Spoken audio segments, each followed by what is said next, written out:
मोहन नगर गांव में मोटू नाम का एक लालची पानीपुरी वाला रहता था। वो अपने नाम की तरह ही बहुत ज्यादा मोटा था। गांव के सभी लोग उस मोटू की दुकान से ही पानी पूरी खाया करते थे। मोटू की दुकान के सामने एक गरीब बिरजू का जलेबी का ठेला था, लेकिन मोटू की पानीपुरी की दुकान की वजह से बेचारे बिरजू के ठेले पर कोई भी ग्राहक नहीं आता था। अरे रामू, जल्दी जल्दी हाथ चला और ये पानीपुरी का पानी तैयार कर। तुझे पता है ना कि ग्राहकों के आने का समय हो गया है, और तूने वो मसाला इस पानी में मिलाया तो है ना, उससे पानी का स्वाद और ज्यादा बढ़ जाता है। मोटू की बात सुनकर रामू गुस्से में अपने आप से बोलता है, छी, कितना लालची इंसान है ये। ऐसा सोचता है कि जैसे मुझे तो कुछ पता ही नहीं है कि उस मसाले से क्या होता है। कितना झूठा इंसान है ये। अरे रामू, क्या सोचने लग गया? जल्दी जल्दी हाथ चला भाई। अरे सेठ जी, आप चिंता मत कीजिए, आपने मुझे जैसा बताया था मैंने उतना ही वो मसाला इस पानी में मिला दिया है। देखो, आप खुद देखो, ये पानी में से कितनी अच्छी महक आ रही है। अरे वाह वाह वाह, पानी से क्या महक आ रही है, और आएगी भी क्यों नहीं, ये मोटू के यहाँ की पानी पूरी है। थोड़ी देर में मोटू की दुकान पर पानी पूरी खाने के लिए ग्राहकों की भीड़ लग जाती है। अरे भाई मोटू, तेरी दुकान की पानी पूरी की तो बात ही अलग है। अरे वाह, इसके पानी से तो बहुत अच्छी महक आ रही है। जरा मुझे एक प्लेट पानी पूरी दियो भाई।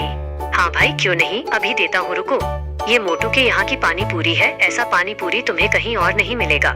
इधर मोटू की दुकान पर ग्राहकों की भीड़ लगी होती है, उधर बेचारे बिरजू के जलेबी के ठेले पर एक भी ग्राहक नहीं होता। ये देखकर बिरजू अपने आप से बोलता है, हे भगवान, आज भी मेरे ठेले पर कोई ग्राहक नहीं आया, आज भी मेरी एक भी जलेबी नहीं बिकी है। हे भगवान, मैं कैसे अपने घर का गुजारा करूँगा।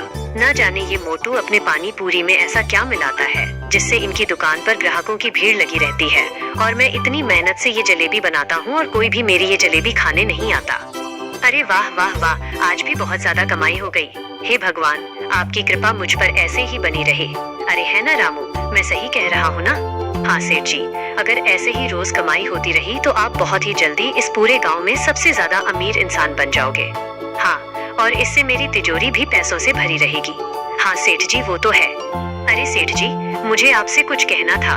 हाँ हाँ, बोल, क्या कहना है तुझे? वैसे भी आज मेरा मूड बहुत अच्छा है। वो सेठ जी क्या है ना, मैं कह रहा था कि आप जरा मेरी तनख्वाह थोड़ी बढ़ा दें तो अच्छा रहेगा, क्योंकि इतनी तनख्वाह से मेरा घर चल नहीं पाता है। अरे क्या है रे, अभी कुछ महीनों पहले ही तो तेरी तनख्वाह बढ़ाई थी, तो उससे भी तेरा घर नहीं चल पाता है क्या? सेठ जी, कुछ महीने पहले नहीं, इस बात को 2 साल हो गए हैं, और आजकल तो इतनी महंगाई बढ़ गई है, इतनी तनख्वाह में घर का गुजारा नहीं हो पाता है। अबे सारा मूड खराब कर दिया तूने मेरा। अब ज्यादा दिमाग मत खराब कर मेरा, नहीं तो तुझे पता है ना कि मैं क्या करूँगा। मोटू की बात सुनकर रामू डरकर चुप हो जाता है। जब देखो मुझे नौकरी से निकालने की धमकी देता रहता है। बेटा, जिस दिन मुझे मौका मिला ना, तो मैं इसका ऐसा हाल करके जाऊंगा कि देखते रह जाएगा ये लालची इंसान। चल ठीक है, मैं जा रहा हूँ, और तू यहाँ से ये साफ सफाई करके दुकान बंद करके चला जाइयो। ठीक है। ऐसा कहकर मोटू अपने घर के लिए निकल जाता है, और उधर बिरजू परेशान होकर घर पहुँचता है। अरे बेटा, आ गया तू? मैं कब से तेरी राह देख रही थी। क्यों माँ, क्या हुआ? अरे बेटा, मैंने तुझसे कहा था ना, आते हुए घर का कुछ सामान लेते आना, घर में खाने के लिए कुछ भी नहीं है। अरे माँ, मुझे याद है, लेकिन मैं क्या करता, रोज की तरह आज भी मेरी एक भी जलेबी नहीं बिकी। अरे बेटा, तू तो बहुत ही अच्छी जलेबी बनाता है, फिर तेरी एक भी जलेबी क्यों नहीं बिकती? माँ, तुझे पता है ना कि वो मोटू पानी पूरी की दुकान की वजह से मेरे ठेले पर कोई भी ग्राहक नहीं आता है। न जाने वो अपनी पानी पूरी में क्या मिलाता है, जिससे रोज उसकी दुकान में ग्राहकों की भीड़ लगी रहती है। अरे बेटा, तुझे पता है कि वो मोटू बहुत ही ज्यादा लालची इंसान है। वो अपनी पानी पूरी में कुछ न कुछ ऐसा जरूर मिलाता है जिससे गांव के सारे ग्राहक उसकी दुकान पर जाते हैं। कोई नहीं माँ, अब तू भी देखियो कि मैं अब कितनी मेहनत करता हूँ, जिससे कि गांव के लोग खुद ही मेरे ठेले पर जलेबी खाने आएंगे। हाँ बेटा, तू सही कह रहा है। वैसे मेरे पास एक चीज है जिससे तेरी जलेबियाँ खूब बिकेंगी। अच्छा माँ, तो फिर जल्दी लेकर आ। बिरजू की माँ रसोई में जाकर वहाँ से एक डिब्बी लेकर आती है। अरे माँ, ये तेरे हाथ में किस चीज की डिब्बी है? बेटा, ये है इलायची पाउडर। इसको जलेबी में डालने से उसमें बहुत अच्छी खुशबू आएगी, फिर देखना कैसे ग्राहक तेरे ठेले पर आते हैं। लेकिन माँ, तुझे लगता है कि इससे काम बन जाएगा? अरे बेटा, तेरे पिताजी भी जलेबी बनाते थे तो उसमें थोड़ा सा इलायची का पाउडर मिला देते थे, इसलिए हमेशा उनके ठेले पर ग्राहकों की भीड़ लगी रहती थी। अच्छा माँ, फिर अब मैं भी पिताजी की तरह जलेबियाँ बना लूंगा। हाँ बेटा, तेरे पिताजी की जलेबियाँ तो पूरे गांव में मशहूर थी, तभी तो मैंने तुझे भी जलेबी का ठेला लगाने को कहा था। माँ वैसे इसमें से बहुत अच्छी खुशबू आ रही है। मैं अब कल से जलेबियाँ में इस पाउडर को डालकर ही जलेबियाँ बनाऊंगा। इधर बिरजू अपनी जलेबियाँ को अच्छा बनाने के लिए मेहनत करने लग जाता है। उधर मोटू जब अपने घर पहुँचता है तो देखता है कि मोटू की बीवी बिंदु आराम से सो रही होती है। अरे ये क्या बिंदु, तू फिर से इतनी जल्दी सोने लग गई? तुझे नहीं पता कि मैं दुकान से थका हुआ आता हूँ? अच्छी क्या है आप भी ना, जब देखो मेरे खाने पर और दूसरा मेरे सोने पर नजर लगाते रहते हो। मुझे तो तुम्हें नजर लगाने के अलावा और कोई काम ही नहीं है ना? चलो खड़ी हो और मुझे खाना ला कर दो। तुम्हें बात सुनाई दे रही है मेरी? अरे तुम्हें दिखाई नहीं दे रहा मैं सो रही हूँ? खुद जाकर रसोई से खाना ले आओ। और वैसे भी मेरे पेट में दर्द हो रहा है। मैंने तुमसे कहा था ना, आते हुए मेरे लिए पानी पूरी ले आना। लाए क्या? तुम्हें नहीं पता कि दुकान पर जितनी भी पानी पूरी बनती है वो सब बिक जाती है। तो फिर बताओ मैं तुम्हारे लिए पानी पूरी कहाँ से लाऊं? देखिए जी, मुझे नहीं पता, आप मेरे लिए भी पानी पूरी लेकर आइएगा। मेरा भी मन करता है पानी पूरी खाने का। आप तो मुझे दुकान पर आने नहीं देते हो और ना ही मेरे लिए पानी पूरी लेकर आते हो। हाँ हाँ ठीक है, ला दूंगा तुम्हारे लिए भी पानी पूरी। अब तो मेरे लिए खाना ला कर दे दो। देखिए जी, अब मैं सो रही हूँ, रसोई में खाना बना हुआ है, आप खुद जाकर खा लो। इस औरत से बहस करने का फायदा नहीं है, अब मैं खुद ही जाकर खाना खा लेता हूँ। मोटू रसोई में खाना खाने जाता है कि तभी उसे रसोई में वो मसाले का डिब्बा दिखता है। यही तो मेरा वो मसाला है जिसे मैं पानी पूरी के पानी में डालता हूँ, जिससे पानी पूरी का स्वाद बिल्कुल अलग ही हो जाता है। गाँव के सभी लोग सिर्फ इसकी वजह से मेरी दुकान पर पानी पूरी खाने आते हैं। कल सुबह इसे दुकान पर ले जाना है, दुकान पर ये मसाला खत्म हो गया है। अगले ही दिन मोटू अपनी दुकान पर मसाला लेकर जाता है। अरे वाह वाह रामू, आज तो पानी पूरी में से बहुत अच्छी महक आ रही है। हाँ सेठ जी, ये तो बस मेरे हाथों का कमाल है। क्या तेरे हाथों का कमाल या फिर मेरे दिए हुए मसाले का कमाल है? सेठ जी, मसाला तो कल ही खत्म हो गया था। मैंने आपसे कहा तो था कि मसाला खत्म हो गया है। हाँ तो तभी तो कहूँ कि पानी पूरी के पानी में महक इतनी कम क्यों आ रही है? हट्टू तो किसी काम का नहीं है, मुझे ये मसाला इसमें डालना होगा। ये मोटा सेठ तो कभी मेरे काम की तारीफ नहीं करता है, बस अपने इस मसाले की ही तारीफ करता रहता है। ऐसा कहकर मोटू पानी पूरी के पानी में मसाला डालता है। अरे मुझे थोड़ी महक कम लग रही है, क्यों ना मैं ये सारा मसाला इसमें डाल दूं? इतना कहते ही मोटू उस डिब्बे का सारा मसाला उस पानी पूरी के पानी में डाल देता है। अरे रे, ये सेठ ने तो इतना सारा मसाला डाल दिया इस पानी में। इनके लालच की सजा बेचारे गांव वालों को भुगतनी पड़ेगी। हे भगवान, इस मोटे सेठ के लालच से बेचारे इन गांव वालों की रक्षा करना। ये ले पकड़ और इस डिब्बे को उठाकर अच्छे से अंदर रख दे। अब देखियो कि पानी कितना स्वादिष्ट हो जाएगा और थोड़ी जल्दी जल्दी हाथ चला ले, ग्राहक आने वाले होंगे। सेठ जी, मैं तो सुबह सुबह से ही काम कर रहा हूँ। हाँ वो तो मुझे पता है कि तू दुकान पर कितना काम करता है। अगर तू जल्दी जल्दी काम करता तो अभी तक दुकान का सारा काम हो गया होता। खुद तो मोटा बैठा रहता है, सुबह भी देरी से दुकान पर आता है और शाम को भी जल्दी चला जाता है और मुझसे कहता है कि मैं काम नहीं करता हूँ। रामू, मुझे ऐसा क्यों लग रहा है कि तू मेरे बारे में कुछ बोल रहा है? अरे सेठ जी, मेरी इतनी कहाँ हिम्मत कि मैं आपके बारे में कुछ बोल सकूं। थोड़ी ही देर में मोटू की दुकान पर ग्राहकों की भीड़ लग जाती है। अरे मोटू, जरा मुझे 5 प्लेट पानी पूरी पैक करके दे दे भाई। आज मेरी साली आई हुई है तो थोड़ा इम्प्रेशन जमाने के लिए मैं उसे तेरे यहाँ की पानी पूरी खिला दूंगा। अरे भाई साहब, इम्प्रेशन भी मेरी पानी पूरी खिलाकर करोगे? हाँ हाँ भाई, इस गांव में तेरे यहाँ की पानी पूरी से अच्छा कुछ नहीं है। ऐसे ही धीरे धीरे मोटू की दुकान से सारी पानी पूरी खत्म हो जाती है और मोटू की दुकान के गल्ले में बहुत सारे पैसे जमा हो जाते हैं। अरे वाह वाह वाह, आज भी इतनी सारी कमाई हुई है। अरे वाह, मेरी तिजोरी अब जल्दी भरने वाली है। लगता है अब मैं जल्दी ही इस गांव का सबसे अमीर आदमी बनने वाला हूँ। लगता है अब ये सेठ जल्दी इस गांव का सबसे अमीर आदमी बन ही जाएगा। अगले दिन मोटू अपनी दुकान पर खड़ा होता है। उधर बिरजू अपनी माँ की दी हुई इलायची पाउडर जलेबियाँ में डालता है। अरे वाह वाह वाह, आज तो जलेबी में से कितनी अच्छी खुशबू आ रही है। माँ सही कह रही थी कि इस इलायची पाउडर से जलेबियों में से बहुत अच्छी खुशबू आएगी। कि तभी एक औरत मोटू की दुकान पर आती है। अरे क्या मोटू भाई साहब, कल आपकी दुकान से जो पानी पूरी लेकर गई उसे खाकर मेरे बच्चों के पेट में दर्द हो गया। वो औरत ये सब बोल ही रही होती है कि तभी एक आदमी मोटू की दुकान पर आता है। अरे क्या रे मोटू, तूने अब क्या पानी पूरी में मिलावट करना शुरू कर दिया है? तेरी वजह से कल मेरी साली के सामने मेरी बेइज्जती हो गई। कल तेरे यहाँ की पानी पूरी खाते ही उसके पेट में दर्द हो गया। अरे भाई, तुम लोग कैसी बातें कर रहे हो? मेरे यहाँ की बनी पानी पूरी में तो आज तक किसी ने भी कोई कमी नहीं निकाली। और इस पूरे गांव में क्या आसपास के गांव में भी मेरी जैसी पानी पूरी कोई नहीं बेचता है? अच्छा, तो क्या हम झूठ बोल रहे हैं? अरे भाई, लगता है तूने अच्छी नियत से अपनी साली को पानी पूरी नहीं खिलाई, इसीलिए तो उसके पेट में दर्द हो गया। मोटू की बात सुनकर उस आदमी का गुस्सा 7वें आसमान पर पहुंच जाता है। अच्छा, तो मोटू भाई साहब ये क्या झूठ बोल रहे हैं? तेरे कहने का मतलब क्या है कि हम लोग झूठ बोल रहे हैं? एक तो तू मिलावट वाली पानी पूरी बेचता है, ऊपर से हमें झूठा बना रहा है। ऐसे ही थोड़ी देर में दुकान पर शिकायत करने के लिए और ग्राहकों की भीड़ लग जाती है। हाँ भाई, ये लोग सही कह रहे हैं। कल जो हम लोग तेरी दुकान से पानी पूरी ले गए थे, उसमें हम सबका पेट दर्द हो गया। देख भाई मोटू, अब तू ही अपनी दुकान बंद ही कर दे, क्योंकि अब से कोई भी तेरी दुकान से पानी पूरी नहीं खाएगा। अरे हाँ भाई, सही कह रहे हो। इस मोटू की दुकान की पानी पूरी खाकर मरना थोड़ी है। वो सारे ग्राहक मोटू को सुनाने लगते हैं। तभी उनमें से खड़े एक ग्राहक को बिरजू के ठेले की जलेबियाँ की खुशबू आती है।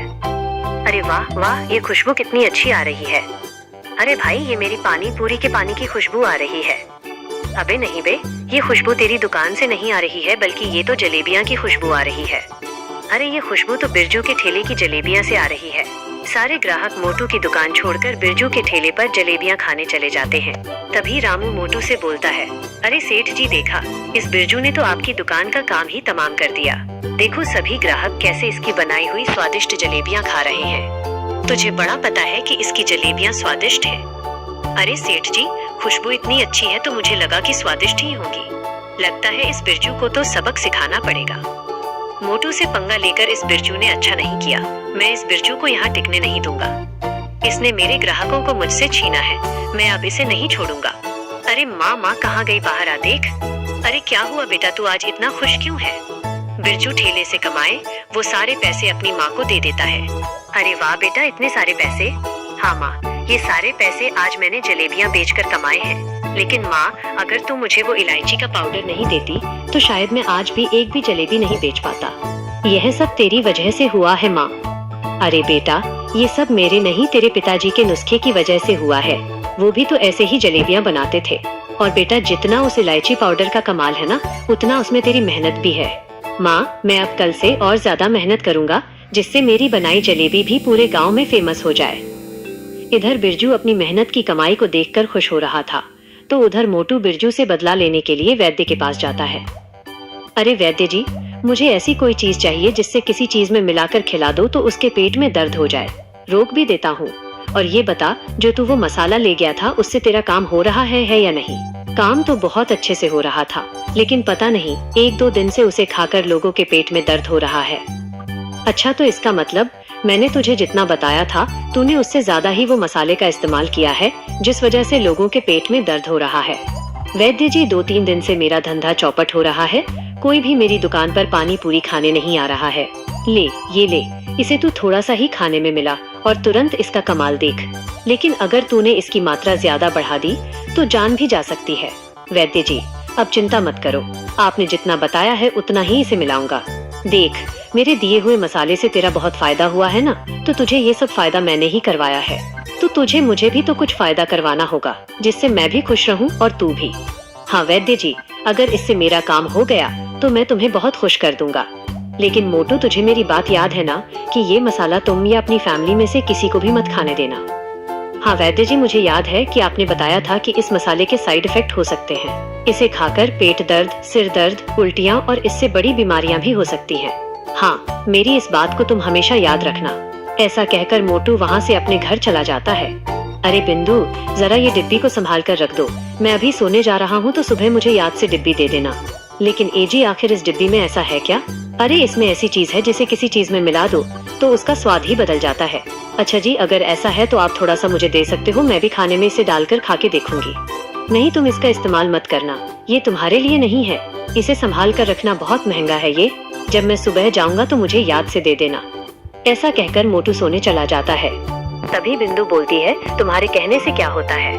मुझे लगता है कि ये इसे पानी पूरी में मिलाते हैं, तभी तो इनकी पानी पूरी गाँव में इतनी मशहूर है। क्यों ना मैं ये थोड़ा सा निकाल लूं? अभी सुबह मोटू अपनी दुकान पे जाता है। देखिए सेठ जी, इस बिरजू के ठेले पर ग्राहकों की कितनी भीड़ लगी हुई है। इसने तो आपका धंधा ही चौपट कर दिया है। सेठ जी, मुझे नहीं लगता कि आज भी हमारी दुकान पर कोई भी ग्राहक आएगा। अरे रामू, तू चिंता मत कर, मैंने इसका जुगाड़ कर लिया, तू बस देखता जा। मोटू जैसे ही अपनी जेब में हाथ डालता है, उसे याद आता है कि वो डिब्बी तो वो घर पर ही भूल गया। अरे रामू, तो ये सब काम छोड़ और अभी घर जा और अपनी सेठानी से बोलियो कि जो मैंने रात को उसे डिब्बी दी थी वो तुझे दे दे। लेकिन सेठ जी, आखिर उस डिब्बी में ऐसा क्या है? आप जो मसाला इस्तेमाल करते हो वो तो यहाँ दुकान में रखा हुआ है। अरे वो कुछ अलग ही चीज है, तू जा और उसको लेके आ बस। मोटू के कहने पर रामू मोटू के घर के लिए निकल जाता है और रास्ते में बोलता हुआ जाता है, मुझे तो दाल में कुछ काला लग रहा है। दाल में काला नहीं, बल्कि पूरी दाल ही काली लग रही है। जिस तरह से वो मोटू सेठ बेचारे बिरजू को देख रहा था, लगता है वो कुछ बड़ा ही खेल खेलने वाला है। रामू जैसे ही घर जाता है तो घर के अंदर से रामू के चिल्लाने की आवाज आती है, मालकिन मालकिन। अरे अरे सेठ जी, अरे रामू क्या हुआ, तू इतना हाफ क्यों रहा है? और मैंने तुझसे जो बोला था लाने को, तू लाया वो? अरे सेठ जी, आप सब कुछ छोड़िए और अभी घर चलिए। वो मालकिन, अरे क्या हुआ तेरी मालकिन को? अरे सेठ जी, मुझे तो कुछ समझ नहीं आ रहा है, आप अभी मेरे साथ घर चलिए। रामू मोटू को अपने साथ घर ले जाता है और घर जाकर देखता है कि बिंदु बेहोश पड़ी है और उसके पूरे शरीर पर मोटे मोटे फोड़े होते हैं। अरे अरे डॉक्टर साहब, ये बिंदु के साथ क्या हो गया? अरे मोटू, तुम्हारी बीवी ने कोई केमिकल वाली चीज खाई है जिसकी वजह से उसके शरीर पर ये सब हुआ है। डॉक्टर ये सब बोल ही रहा होता है कि तभी बिंदु को होश आ जाता है। अरे अरे बिंदु, ये क्या हो गया तुम्हें? जी, मैंने तो बस खाना ही खाया था और वो जो आप पानी पूरी के लिए पानी में जो मसाला मिलाते हो ना, बस उसी को मैंने अपने खाने में मिलाया था। उसे ही खाकर मेरे शरीर पर ये फोड़े हो गए और मुझे चक्कर आ गया। क्या वो पानी पूरी में मिलाने वाला मसाला? हाँ, आपकी पानी पूरी भी तो इसी मसाले की वजह से इतनी फेमस है ना, इसलिए मैंने भी आज खाने में वो सारा मसाला डाल दिया था। क्यों तुमने आखिर वो मसाला क्यों इस्तेमाल किया? तुम्हें मुझे यह बात बतानी चाहिए थी। आपने मुझे ये मसाला इस्तेमाल करने से मना किया था, इसलिए मैंने चुपके से उसमें से वो मसाला निकालकर खाने में मिलाकर खाया। तुम्हें नहीं पता कि ज्यादा वो मसाला खाना खराब है। क्यों, आखिर उस मसाले में ऐसा क्या है जो उसे खाना खराब है? नहीं, मैं अगर मर भी गया तो मैं किसी को भी उसके बारे में नहीं बता सकता हूँ। तो ठीक है, फिर मैं भी तुम्हारी बीवी का इलाज नहीं कर पाऊंगा, क्योंकि अगर मुझे नहीं पता लगेगा कि तुम्हारी बीवी की हालत किस वजह से खराब हुई है तो मैं इलाज नहीं कर पाऊंगा। तुम अपनी बीवी को अस्पताल में ले जाओ, मैं जा रहा हूँ। डॉक्टर से ये बात सुनकर मोटू डॉक्टर के पैरों में गिर जाता है और डॉक्टर से बोलता है, ज्यादा लालच की वजह से मैं पानी पूरी के अंदर स्वाद बढ़ाने के लिए उसमें ये मसाला मिलाता हूँ। क्या मसाला? हाँ, जिस वजह से पानी पूरी का पानी और स्वादिष्ट हो जाता है। मुझे वो मसाले की डिब्बी दिखाओ। रामू अंदर जाकर उस मसाले की डिब्बी को डॉक्टर को लाकर देता है। तुम्हें पता भी है कि इस मसाले के ज्यादा सेवन से इंसानों के शरीर के अंदर कितनी तरह की बीमारियां होती हैं, और तुम ये मसाला रोज बेचारे ग्राहकों को मिलाकर खिलाते हो। तुम्हें पता है तुम कितना बड़ा पाप कर रहे हो? तुम्हें पता भी है कि इसे इस्तेमाल करने की क्या सजा है? डॉक्टर साहब, आपको जो सजा देनी है आप वो मुझे दे दो, लेकिन आप मेरी बीवी को बचा लीजिए। डॉक्टर साहब, मेरी बीवी को बचा लीजिए। ठीक है, मैं तुम्हारी बीवी का इलाज कर दूंगा, लेकिन तुमको मेरी एक शर्त माननी होगी। हाँ डॉक्टर साहब, मुझे आपकी हर शर्त मंजूर है। ठीक है, तो तुम्हें अपना ये जुर्म दरोगा के सामने कबूल करना होगा। हाँ बोलूंगा, मैं सब कुछ सच सच बोलूंगा, आप बस मेरी बीवी को बचा लीजिए। मोटू के कहते ही डॉक्टर दरोगा को मोटू के घर बुलवा लेता है। तभी वहाँ खड़े लोगों में से एक आदमी बोलता है, छी छी छी मोटू, तुम लालच की वजह से बेचारे गांव के लोगों को एक तरह से जहर दे रहे थे। आज जो भी तुम्हारे साथ हुआ है वो सब तुम्हारे कर्मों का फल है। अगर आज ये तुम्हारी बीवी के साथ नहीं होता तो तुम ना जाने कब तक हम लोगों को ये जहर खिलाते रहते। अरे भाई, तुम लोग परेशान मत हो, इस मोटू को तो मैं ऐसी सजा दिलाऊंगा कि ये जिंदगी भर याद रखेगा। और जो इसके साथ वो वैद्य है ना, उसे भी हमने पकड़ लिया है। दरोगा जी, आप चाहे मुझे जो भी सजा दो, लेकिन आप मेरी बीवी का इलाज अच्छे अस्पताल में करवा देना। मेरे कर्मों की सजा मेरी बीवी को नहीं मिलनी चाहिए। मोटू के ऐसा कहते ही दरोगा मोटू को जीप में बैठाकर थाने ले जाता है।